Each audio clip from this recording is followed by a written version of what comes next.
정양숙 담임 목사님께서 귀한 하나님의 말씀을 전해주시겠습니다. 은혜의 시간 되시길 바랍니다.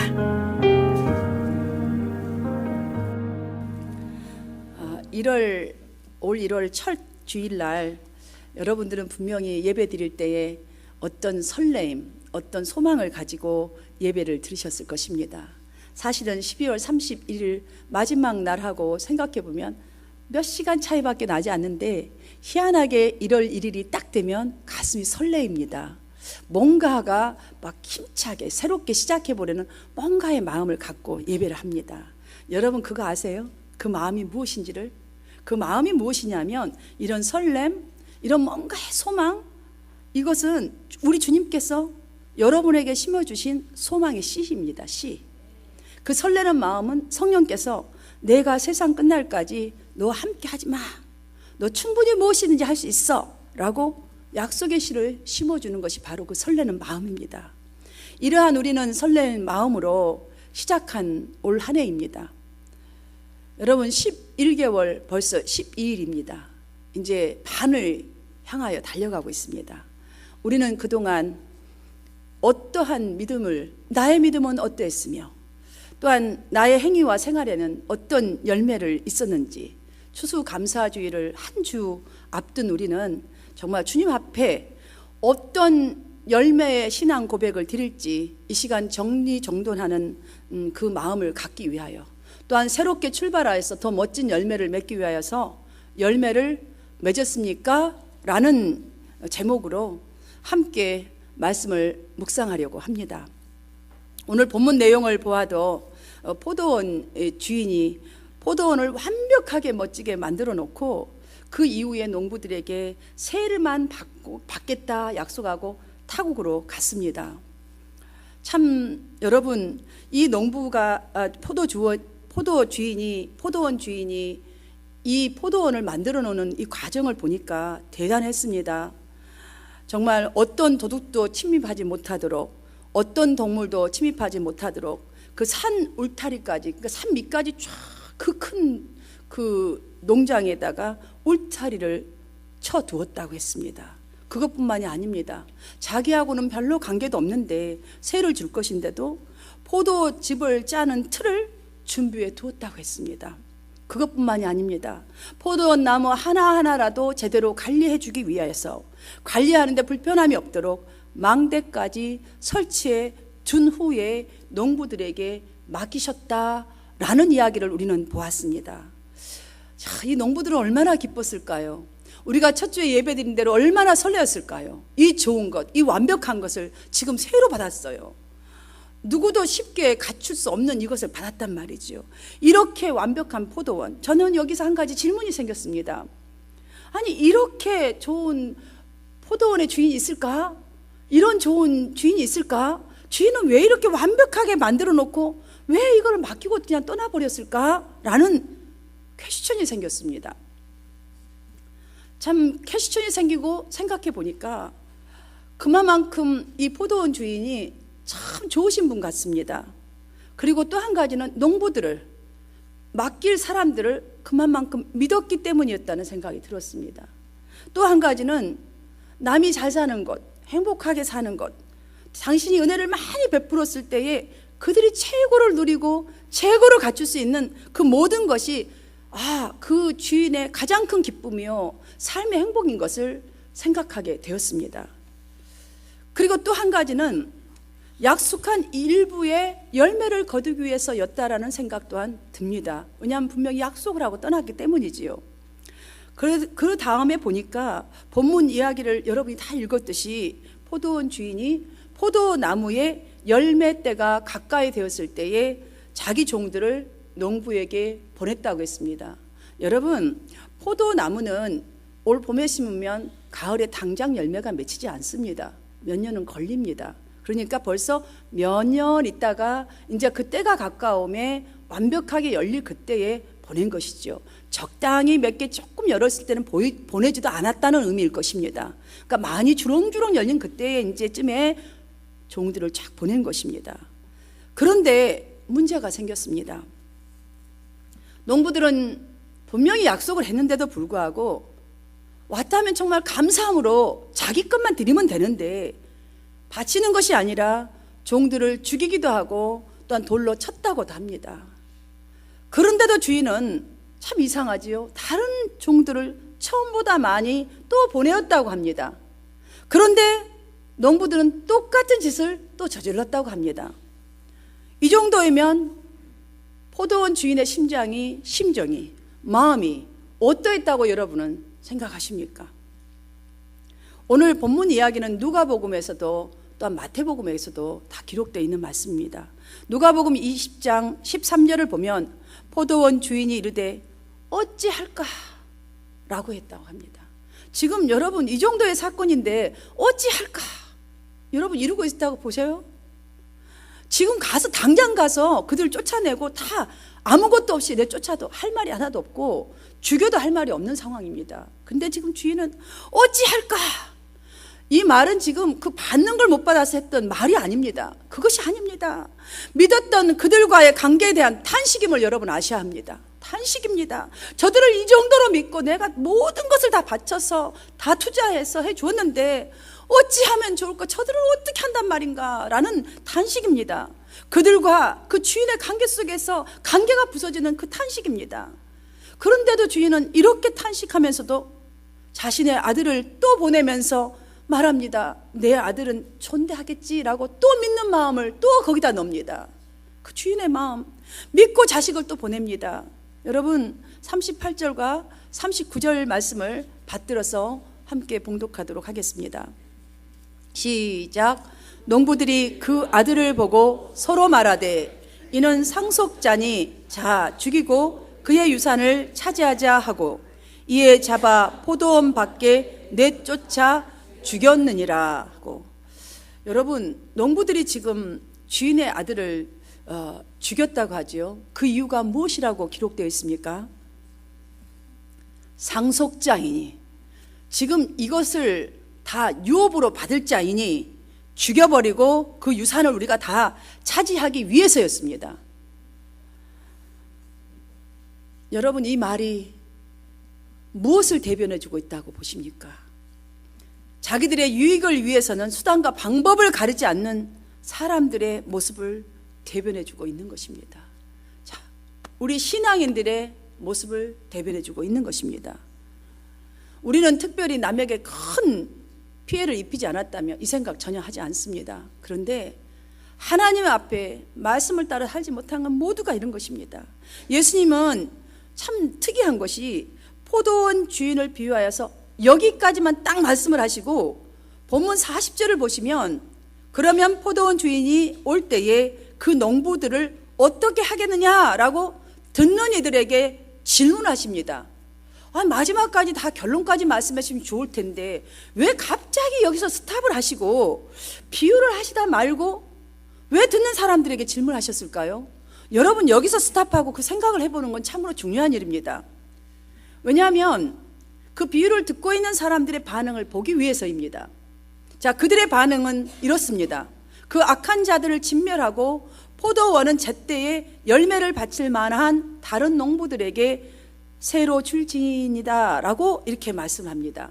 그들의 말을 잘 보면 두 가지를 말하고 있습니다. 하나는 농부들이 악하게 행동했기에 모두 진멸해버리고, 즉 악한 자들이니까 고통당하면서 파멸을 당하도록 해야 합니다 라고 말을 했었고요. 또 다른 하나는 제때 새를 잘 낼 수 있는 다른 농부들에게 새를 주어야 합니다 라고 합니다. 여러분이라면 예수님의 이 질문 속에 지금 비유를 말씀하시다가 질문하셨는데 어떤 대답을 하실 것 같으십니까? 여러분, 우리는 지금 어떤 말보다 우리는 왜 예수님이 그들의 반응을 보고자 하셨을까? 왜 이러한 비유를 지금 그들에게 말씀하셨을까? 먼저 생각해 볼 필요가 있습니다. 저들의 말을 잘 보십시오. 저들의 말은 지금 예수님이 비유한 그 단어에만 포커스가 되어 있습니다. 예수님이 무엇을 의도하고 말씀하고 있는지 그 의도한 바를 지금 대답한 것은 단 한 가지도 없습니다. 지금 비유에 대한 언어적인 것만을 가지고 지금 대답을 하고 있지 않습니까? 성경을 보면은 예수님은 어떤 비유를 말씀하실 때마다 하늘의 뜻을 그 비유 속에 두시고 말씀하셨다는 사실이에요. 그러니까 여러분들 지금 성경을 연구를 하든 말씀을 듣든 단어대로 본다면 여러분은 절대로 신앙이 더 이상 자라지 않습니다. 이 사실 알아야 합니다. 지금 그들은 지식적으로만 자신들의 궁금증을 해결하려는 것입니다. 지금 자기들의 궁금증만을 이야기하고 있는 것입니다. 이러면 될 것 같은데요. 자기들 생각이죠. 그 속에 예수님은 그 궁금해하는 것을 더 가지고 진짜 영적으로 갈급해하면서 지금 하늘의 비밀을 무엇인가 말씀하고 계시는데 이게 무슨 뜻일까? 라는 것을 그들에게서 듣고자 원하셨던 것입니다. 예수님은. 그래서 물으신 것입니다. 왜냐하면 진정으로 하나님의 나라에 대해서 지금 무엇을 말씀하고 계시는지, 그래서 주님을 진정으로 알고 싶은 그 심정으로, 주님을 진정으로 만나고 싶은 그 사람만이 그 비유 속에서 혹은 이 들려지는 주의 말씀 속에서 하나님의 뜻하신 바가 무엇일까 깨달으려고 최선을 다하는 자만이 그 뜻을 깨달아 알고 정말 구원이 얼마나 가치 있는 것인지, 주님이 얼마나 전능하신 분이신지를 알고 난 이후에 깨닫게 되기 때문에 깨달아야만이 그 작은 은혜, 받은 은혜, 깨달아지는 은혜로 그 씨앗으로 제대로 된 열매를 맺는 삶을 살아가게 하기 위해서입니다. 그래서 그들에게 물은 것입니다. 그런데 지금 그들은 듣는 그 단어만을 가지고 대답하고 있지 않습니까? 우리는 어쩌면 이 신앙 안에 머물러 있기 때문에 올바른 열매가 없는 것이에요. 우리 안수 집사님 기도하지 않았습니까? 정말 전도, 우리 교육, 정말 선교, 이 사명에 우리가 얼마나 감당했습니까? 주님, 회개의 영을 부어주시옵소서. 지금 주님이 원하시는 것은 바로 그것입니다. 진정으로 지금 세를 받느냐 못 받느냐 문제를 말씀하고 있는 것이 아닙니다. 진정으로 주인이 정말로 물질의 유익만을 이해했었다면 당신이 그렇게 공들여서 만든 완벽한 포도원을 아마 제값에 팔고 톡톡히 받고 딱 떠나면 멋지죠. 깔끔하고. 무엇 때문에 조그만 그 세를 받고 맡기겠어요. 처음부터 세만 받을 양이면 여러분 렌트하고 저도 아파트를 이렇게 살아보니까 집을 확 그냥 바꿔가지고 깨끗하게 새 걸로 한다면 렌트 주든가요? 아니에요. 적당하게 웬만하면 돈 안 들이고 페인트만 쫙 칠해갖고 오다가 고장나면 우리 보고 막 야단치잖아요. 새도 깎아주나요? 안 깎아줘요. 다 받아먹어야 돼요. 이게 지금 세입자와 그 주인의 관계예요. 이분이 세만 주려고 했다면 이렇게 많은 돈을 투자할 필요가 없습니다. 또한 약속했던 세를 받으려고 종을 보냈을 때에 한 번도 아니고 그 사람들을 다 죽이고 돌로 치고 이랬다면 그대로 두었겠습니까? 뭐 때문에 아들을 보내겠습니까? 이 정도의 사람이 그 정도도 머리도 없을까요? 자기 아들 보내면 자기 아들은 아무렇지도 않게 돈 내줄 거라고 믿었을까요? 아닙니다. 여러분, 아닙니다. 죽일 수 있다는 것을 알면서도, 그런데도 불구하고 그들을 믿음으로 애통하면서 어찌할꼬 그래도 내 아들만큼은, 이 아들의 말만큼은 믿겠지 하고 아들까지 보내지 않았습니까? 이것이 우리에게 무엇을 말씀해 준다고 보십니까? 지금 너희들은 이만큼 큰 은혜를 입었다는 거예요. 이만큼 큰 은혜를 입었다. 마땅히 포도원 주인이 돌아와서 정말 그들이 결산해야 할 것을 기억해야 하지 않겠냐라는 메시지를 정말 주려고 한 거 아니겠습니까? 여러분, 그들이 분명히 세를 받고 기뻐할 때는 언제였습니까? 마땅히 세를 받으러 올 때는 기쁜 마음으로 그 세만큼만 주면 되는 것입니다. 그런데 은혜를 기억하지 않는 그들의 문제점을 지금 이들로 하여금 듣기를 원하신 것이에요. 그들의 문제점 무엇입니까? 자만과 위선과 교만으로 가득 차 있다는 것입니다. 그런데 대답한 사람들은 그거 하나를 발견하지 못했습니다. 영적으로 무지했다는 것 또한 그들은 말하지 않았습니다. 예수님이 지금 세상적인 상거래에 대한 비유를 말씀하고 계신 것이 아닙니다. 포도원 주인을 비유하여서 지금 말씀하신 이유는 바로 우리 모두가 지금까지 받은 하나님의 그 크신 은혜에 대해서 잊고 있었던 것을 다시 기억하게 하시기 위한 것입니다. 이렇게 당신의 아들의 목숨까지도 내어주고 이 땅에 말씀을 주시고 모든 것을 주심으로 말미암았어 내가 너희와 함께하리라는 약속까지 주시면서 우리를 맡겨주신 그것, 여러분 추수감사주의를 만약에 행사로 보낸다면요 우리만 잘 먹고 끝나는 거예요. 행사 필요 없습니다. 할 필요 없습니다. 그날은 진정으로 11개월 동안 한 해 동안 내가 주님 앞에 받은 그대에 감사해서 내 산 제사를 드려야 하는 것입니다.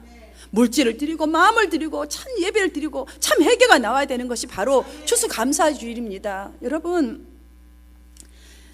정말 감사함으로 작은 것이라도, 작은 마음이라도, 하나님 내가 그렇게 못했네요, 지금부터라도 내가 열매를 맺겠습니다, 정말 준비해드리는 그 신앙을 찾게 하기 위해서 이 비유를 말씀하신 것이지요. 여러분, 그들의 말씀을 듣고 예수님이 어떻게 말씀하신지를 우리는 분명히 다시 한번 보아야 합니다. 42절 말씀을 함께 받들어 읽겠습니다. 시작. 예수께서 이르시되 너희가 성경의 건축자들이 버린 돌이 모퉁이의 머릿돌이 되었나니 이것은 주로 말미암아 된 것이요 우리 눈에 기이하도다 함을 읽어본 일이 없느냐. 지금 예수님은요, 딱 캐시션을 쫙 붙여서 너 성경들 다 읽었지 않느냐는 거예요. 지금 이거를 왜 말씀하시냐면 이 말씀이 바로 시편 118편 20절부터 23절까지의 말씀을 인용하여서 하신 말씀입니다. 지금 다윗이 지금 찬양시를 막 하는 그건데요, 무엇이냐면 여러분, 하나님께서 이스라엘 이 백성들을 어떻게 구원했는지, 어떻게 은혜로 함께 했는지 순간순간마다 그들이 아우성칠 때마다 깨닫게 하시고 계신다는 사실을 알겠느냐라는 거예요. 지금 바울이 그렇다는 거예요. 바울이 자기 자신의 삶을 돌아보니까 하나님은 모세를 통해서 이스라엘 이 백성들을 죄의 굴레, 또한 400년이 넘는 노예의 굴레 속에서 벗어나게 하셨던 그 구원의 하나님, 그리고 그들을 완벽한 자유인을 만드는 승리의 하나님이신데 그 은혜를 찬양하면서 막 그 은혜를 깨달은 것입니다. 자기 삶을 보아도 굴곡이 높낮이가 이랬지만 자신은 건축자들이 버린 돌과 같은 쓸모없는 입장인데도 불구하고도 머릿돌로 같이 요긴하게 사용하셨던 이 하나님의 그 은혜를 생각해 보니 찬양하지 않을 수가 없습니다 라는 고백을 지금 들어서, 지금 이 부분이 모퉁이돌, 이 돌이 그리스도에게 지금 자신에게 적용해서 하신 말씀입니다. 지금 이렇게 내가 하늘나라의 비밀을 가진 내가 말아도 너희들은 정말로 이렇게 못 알아듣느냐. 하나님은 이스라엘을, 정말 우리를, 너희들을 애굽 같은 종의 그 장소에서, 죄에 속해 있는 그 장소에서 구원하셨고, 또한 그들을 세상에서 구별케 되도록 율법과 계명을 다 주셨다는 거예요. 그리고 천국 백성으로서 하나님의 말씀에 합당한 열매를 맺으면서 살기를 그토록 원하셔서 이 말씀을 이토록 주시고 찬송을 주시고 다 주셨는데, 진정으로 너희들이 읽어본 일이 없느냐라고 물으시는 거예요. 사랑하는 여러분, 정말 하나님이 그것만 하셨습니까? 악한 바로에게는 어떻게 했습니까? 선지자를 수도 없이 보냈습니다. 수도 없이. 더욱 강하게도 말을 했고 선지자를 보내서 말을 했습니다. 악한 바로는 어떻게 했습니까? 단번에 거절하고 오히려 세상의 욕망은 더 컸습니다. 더 원했고 더 사랑하여서 자기 뜻대로 자기 마음대로 했습니다. 그러다 결국 어떻게 되었습니까? 완전한 자기 자신뿐만 아니라 온 나라까지도 멸망을 받지 않았습니까? 지금 포도원 농부들이 그들과 같다라는 말씀을 비유로 하신 말씀입니다.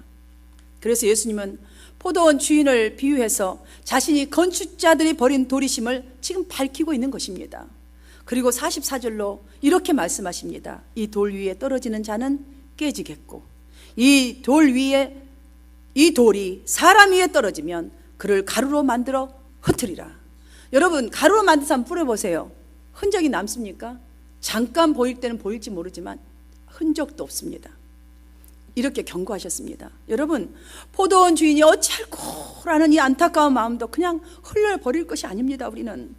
자, 예수님께서 지금 모퉁이 돌이라고 말씀하신 그 자신에 대해서 말씀하신 그것도, 여러분, 그 모퉁이 돌이 그냥 돌이 아닙니다. 집을 받쳐 세우는 가장 귀한 돌임을 기억하시기를 바랍니다. 그러므로 오늘 우리는 예수님께서 비유로 말씀하신 이 포도원의 이야기를 다시 영적으로 돌아가서 살펴보아야 합니다. 첫 번째로, 포도원 주인은 왜 제대로 된 계약서를 쓰지 아니하고 그 완벽한 포도원을 악한 농부들에게 세를 주고 떠났는가? 여기 지금 서류 없잖아요. 서류 썼단 말이 없어요. 두고두로 약속만 하고 주었어요. 자, 성경에 있는 말씀 우리는 다 구두로 받는다는 것입니다. 우리가 만약에 소리를 쓰고 씨를 탁 박아놨다면 그것도 볼 건데 주님은 말씀을 해주셨어요. 우리를 믿고 여러분 여기를 집어넣으세요. 두 번째, 열매를 거둘 때가 되어서 종들을 보냈는데 그들이 매맞고 죽음을 당했을 때에 왜 당장 와서 심판하지 아니하시고 그 귀한 유업을 받아야 할 그 아들을 보내셔서 죽음을 당하게 하셨을까? 생각해 봐야 합니다. 세 번째, 마지막으로, 농부들은 왜 주인의 종들을 죽이고 아들까지 죽이면서도 왜 앞으로 있을 결과에 대해서는 생각지 않았을까? 생각해 보아야 합니다. 우리가 영적으로 살펴보아야 합니다. 우리 모두는 똑같은 포도원의 일꾼들입니다. 그러나 여기서 우리가 찾을 수 있는 것은 주인의 뜻대로만 맞지 않는, 뜻대로 정말 뜻에 맞지 않는, 또 뜻대로 행동하지 않는, 뜻대로 순종하지 않는, 자기 마음대로 살아가는 악한 농부들도 있다는 것을 알 수가 있습니다. 이런 성도 분명히 있다는 것을 알 수가 있는 것이지요. 그리고 주인의 행동을 보았을 때에 예수님께서 우리에게 정말 알리고자 하신 것은 주인과 종들은 누구이며 아들은 누구인가 분명히 다시 한번 영적으로 생각하게 하시는 것인 줄 믿습니다. 여러분, 포도원 주인은 바로 자비로우신 하나님이십니다. 아들은 누구십니까? 예수 그리스도십니다. 농부들은 그렇다면 누구일까요? 저와 여러분입니다. 지금 농부의 얘기를 하고 있습니다. 하나님 우리를 택하셔서 영적 자녀로 삼으셨습니다. 예수 믿는다는, 나의 구속을 믿는다 그 하나의 이유 때문에 우리를 다 믿으시고 하나님의 말씀을 맡기셨습니다. 예수 그리스도의 권세를 맡겨주셨습니다. 그리고 세상 모든 민족 가운데서 하나님의 섬김을, 하나님을 섬기는 하나님의 백성으로 섬기면서 복의 근원이 되기를 원하시면서 모든 것을 맡겨주셨습니다. 하나님의 나라의 유업까지도 맡겨주셨습니다. 그것 중에 하나님께서 요구하시는 세가 무엇입니까? 여러분, 순종입니다. 헌신입니다. 이 작은 것 하나, 그 말씀대로 따르는 거예요. 그게 세입니다. 여러분, 우리가 내 아들 세입니다. 포도원 주인이 그들에게 행동을 보십시오. 어찌할까? 안타까운 마음으로 그대로 믿고 있을 때에 그들이 돌이키지 못했듯이 우리가 만약 돌이키지 못한다면 주님이 돌아와 행동하실 때는 여러분 기억하십시오. 그들을 가루로 만들어 흩으리라. 우리에게 모두 주어진 하나님께로부터 얻은 그 많은 기회와 은혜와 은사, 도외시하는 자들에게는 진멸의 심판이 임한다는 이 사실을 지금 그들에게도 현재 우리에게도 진정으로 깨닫게 하기 위해서 예수님께서는 이 예언을 하신 것입니다. 성도 여러분, 정말 좋으신 우리 하나님은 우리 각자에게 좋은 은사를 주셨습니다. 귀하고 귀한 달란트까지도 주셨습니다. 하나님의 선하시고 그 거룩하신 성품을 닮아가도록 말씀으로 매일 비춰주셨습니다. 주시고 계십니다. 여러분, 이만큼 말씀 들으면 이 말씀만 쫓아가도 됩니다. 무엇이 더 필요하십니까? 그러므로 마땅히 우리는 하나님 교회의 기둥이 되어야 합니다. 주님은 이 시간에도 이 말씀을 통해서 여러분에게 올 11월 동안 11개월 동안 모든 은혜를 베풀어 주었는데 주님이 여러분에게 열매의 일부를 물으시겠다고 지금 종을 통하여서 여러분에게 묻고 계십니다. 받으시겠다고 하십니다.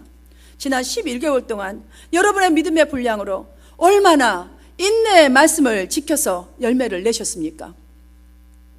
얼마나 여러분 날마다 기뻐하면서 기쁨의 열매를 맺으셨습니까? 기뻐할 때보다 혹 짜증내고 슬퍼하고 불안해하고 원망했던 열매가 더 많지는 않으십니까? 그냥 참는 것 말고 오래 참음의 열매는 풍성하게 맺으셨습니까? 정초 때에 그 첫날에 내가 올해는 하나님 앞에 꼭 한 명 정말 전도하리라 못해도 이 소망을 품었던 전도의 열매는 어떻게 되어가고 있습니까? 충성, 봉사, 섬김, 절제 등등 너무나 많습니다. 열매 맺으셨나요? 이 질문 앞에 여러분 나는 별로 없네 라고 생각된다면 우리는 분명히 알아야 합니다. 잎사귀만 무성한 무화과 나무라는 이 사실을 예수님은 분명히 말씀하십니다. 좋은 나무가 나쁜 열매를 맺을 수 없고 못된 나무가 아름다운 열매를 맺을 수 없느니라 라고 하시면서 그들의 열매로 그들을 알지니 라고 하셨습니다. 너희의 열매로 너희의 믿음을 알지니 너희의 열매로 너희의 축복을 알지니 이 말입니다. 예수님은 지금 뭐라고 말씀하십니까? 본문에도 주인이 열매 거둘 때가 가까우매라고 하셨잖아요. 지금 예수님은 열매를 받으시려고 합니다. 기억하십시오. 농부들은 오늘 주인과의 이 정말 그들이 오직 그들의 주인과의 관계 속에서 좋은 관계 속에 살 때만 진짜 평안과 행복을 누릴 수 있다는 것을 우리가 가장 먼저 정말 맺어야 할 열매는 첫 번째로 그러므로 하나님과의 관계 회복입니다. 올바른 관계입니다. 두 번째로는 각자에 있는 이 은혜와 달란트에 열심으로 순종하는 것입니다. 하나님이 물으실 때마다 드릴 수 있는 순종이 필요합니다. 세 번째로는 그의 나라의 열매를 맺어서 주님께 드리는 것입니다. 여러분 스스로 자문하여 보시기를 바랍니다. 기도하겠습니다. 하나님 아버지 감사합니다. 열매를 맺으셨습니까? 라는 이 설교 제목 속에 예수님의 비유 속에서 우리가 알아야 할 것이 있습니다. 하나님, 이 열매 세상적인 계산의 방법이 아닙니다. 하나님께서 우리에게 이 많은 것을 주셨습니다. 어려움도 주시고 기쁜 날도 주시고 비도 오고 햇빛도 나고 바람 불듯이 이 모든 것들이 합력하여서 좋은 열매를 창출해내듯이 하나님 우리의 삶 속에 있는 이것들을 통하여 어떤 열매로 주님 앞에 지금 준비하고 있습니까? 하나님 주님 물으실 때에 주님 나는 이것입니다라고 확실하게 무엇을 주님 앞에 내밀 수 있는가요? 하나님 우리의 믿음은 어디에 서 있습니까? 하나님 우리의 행동은 지금 어디를 가고 있습니까? 하나님 정말 이 추수감사 주일을 앞두고 우리가 정리정돈할 때에 하나님 다시금 새 힘을 주시고 내가 너와 함께하고 어찌할까 하는 이 말을 듣고 다시금 결단하고 나아갈 수 있도록 우리의 믿음을 깨워주시옵시고 우리의 행함 속에 열매 맺는 곳으로 달려갈 수 있도록 주여 은혜 내리어 주시옵소서. 우리 성도들 그리하여서 이 한 해를 마무리할 때는 찬송하며 춤추며 다윗과 같은 고백이 우리의 입술의 고백이 될 수 있도록 축복하여 주시옵소서. 예수님 이름으로 감사드리며 기도하옵나이다. 아멘.